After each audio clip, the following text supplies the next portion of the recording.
Olá, amados irmãos e irmãs, com muita alegria nos reunimos hoje no dia 27 de janeiro. Hoje é segunda-feira, nós estamos na terceira semana do tempo comum. Somos convidados, amados irmãos e irmãs, a cada vez mais nos aproximarmos do Senhor, aprender dele que é manso e humilde de coração. Eu convido você, amado irmão, amada irmã, que está chegando agora ao canal do YouTube de nossa paróquia, a se inscrever, a deixar o seu like, seu comentário, a compartilhar esse vídeo com alguém que você conheça, para que o Evangelho de nosso Senhor Jesus Cristo alcance mais corações. Em nome do Pai, do Filho e do Espírito Santo. Amém. A graça e a paz de nosso Senhor Jesus Cristo, o amor do Pai e a comunhão do Espírito Santo esteja sempre convosco. Bendito seja Deus que nos reuniu no amor de Cristo. O Evangelho de hoje, amados irmãos e irmãs, se encontra em São Marcos, capítulo 3, versículos de 22 a 30. O Senhor esteja convosco, Ele está no meio de nós. Proclamação do Evangelho de Jesus Cristo segundo Marcos. Glória a vós, Senhor. Naquele tempo, os mestres da lei que tinham vindo de Jerusalém diziam que ele estava possuído por Beelzebu e que pelo príncipe dos demônios ele expulsava os demônios. Então Jesus chamou e falou-lhes em parábolas. Como é que Satanás pode expulsar Satanás? Se um reino se divide contra si mesmo, ele não poderá manter-se. Se uma família se divide contra si mesma, ela não poderá manter-se. Assim, se Satanás se levanta contra si mesmo e se divide, não poderá sobreviver, mas será destruído. Ninguém pode entrar na casa de um homem forte para roubar seus bens sem antes o amarrar. Só depois poderá saquear sua casa. Em verdade vos digo, tudo será perdoado aos homens, tanto os pecados como qualquer blasfêmia que tiver dito. Mas quem blasfemar contra o Espírito Santo nunca será perdoado, será culpado de um pecado eterno.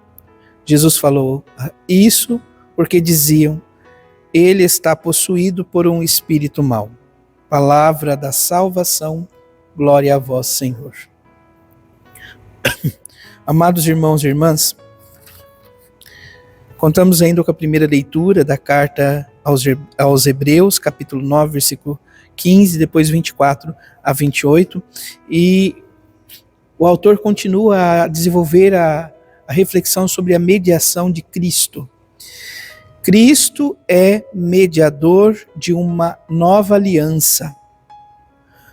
Pela sua morte, ele reparou as transgressões cometidas no decorrer da primeira aliança. Então, pela sua morte, ele reparou, ele redimiu, ele pagou o preço. Assim, aqueles que são chamados recebem a promessa da herança eterna. Jesus não entrou num santuário feito por mãos humanas, imagem do verdadeiro, mas no próprio céu, a fim de compadecer agora na presença de Deus em nosso favor. Então, diante de Deus, à direita de Deus Pai, ele se compadece de cada um de nós. O Salmo 97 traz como resposta: cantai ao Senhor Deus um canto novo, porque Ele fez prodígios.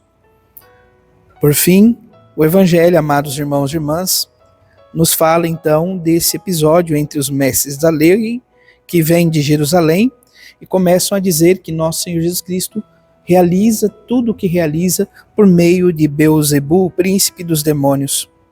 É por meio dele que ele expulsava os demônios. Então dizia que Jesus estava possuído por um espírito mau. Nosso Senhor Jesus Cristo começa a reflexão sobre a divisão. Se um reino se divide e empreende luta contra si mesmo, ele vem e cai em ruína. Então isso nós precisamos, amados irmãos e irmãs, ter muito claro em nosso coração. Primeiro, na nossa experiência de fé, somos irmãos, sobretudo os católicos, irmãos uns dos outros. Nós ouvíamos, sobretudo, na segunda leitura, desse terceiro domingo do tempo comum, que formamos um único corpo na diversidade de membros. Nós somos únicos, distintos, mas formamos um único corpo que é Cristo Jesus.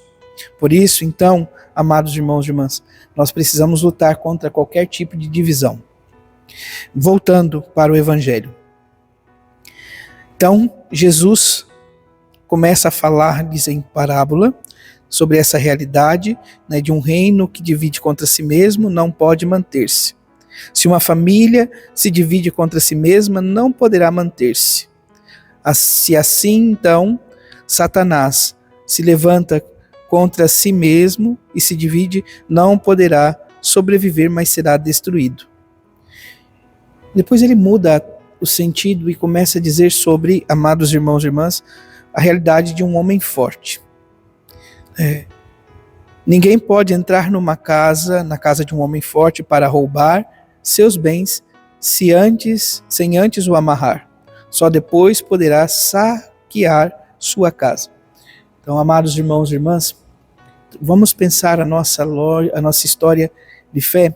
Então, se nós estamos caminhando, se nós estamos vivendo o segmento de nosso Senhor Jesus Cristo, na confissão recorrente, na recepção dos sacramentos, especialmente a comunhão eucarística, no ouvir a palavra de Deus e procurá-la meditar em nosso coração, nós vamos nos fortalecendo na graça de Deus. Mas olha o que diz a palavra. Pode acontecer que seja amarrado, para assim depois ser saqueado.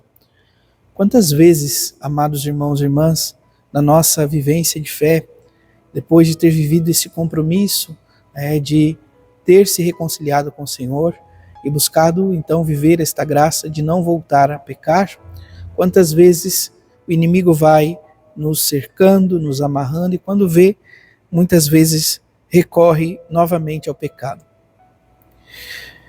O inimigo de Deus, ele vem para destruir, ele vem para roubar. Amados irmãos e irmãs, nosso Senhor Jesus Cristo, que foi ungido, consagrado pelo Espírito Santo de Deus, ele não vem para roubar, ele vem para nos dar a graça e o privilégio de sermos filhos e filhas de Deus nele. Ele vem para nos trazer a paz. O príncipe da paz vem nos trazer a paz. Portanto, amados irmãos e irmãs, o Senhor vem para nos dar alegria sem fim.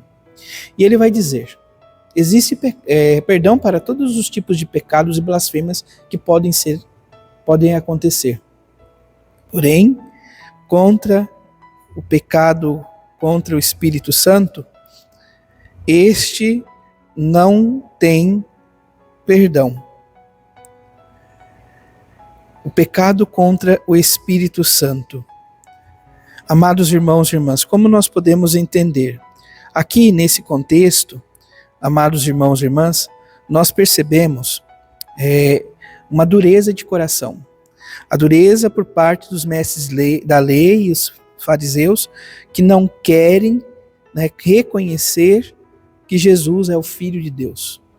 Há um fechamento profundo do coração. O coração vive endurecido e não é capaz de se abrir à graça de Deus. Existe uma outra realidade de pecado contra o Espírito Santo, que é, amados irmãos e irmãs, este desespero com relação à salvação. Foi o que aconteceu com Judas Iscariotes. Ele entregou o Filho de Deus, ele entrou num desespero tão profundo que ele dizia que nem Deus era capaz de perdoar aquilo que ele havia feito. Ele se entrega ao desespero mais profundo. Assim, amados irmãos e irmãs, ele não consegue se abrir à graça do Espírito Santo. Que o Espírito Santo é capaz de transformar, que é capaz de restaurar e de fazer-nos novas criaturas. Que o Senhor nos ajude, nos conceda esta graça, Amados irmãos e irmãs, para que tenhamos sempre a certeza de que o Senhor veio para nos salvar e que não existe pecado nessa vida que não possa ser perdoado, desde que o nosso coração se abra verdadeiramente a este perdão. Que nós possamos reconhecer que o Senhor é o autor da vida e Ele é capaz de perdoar todo e qualquer pecado.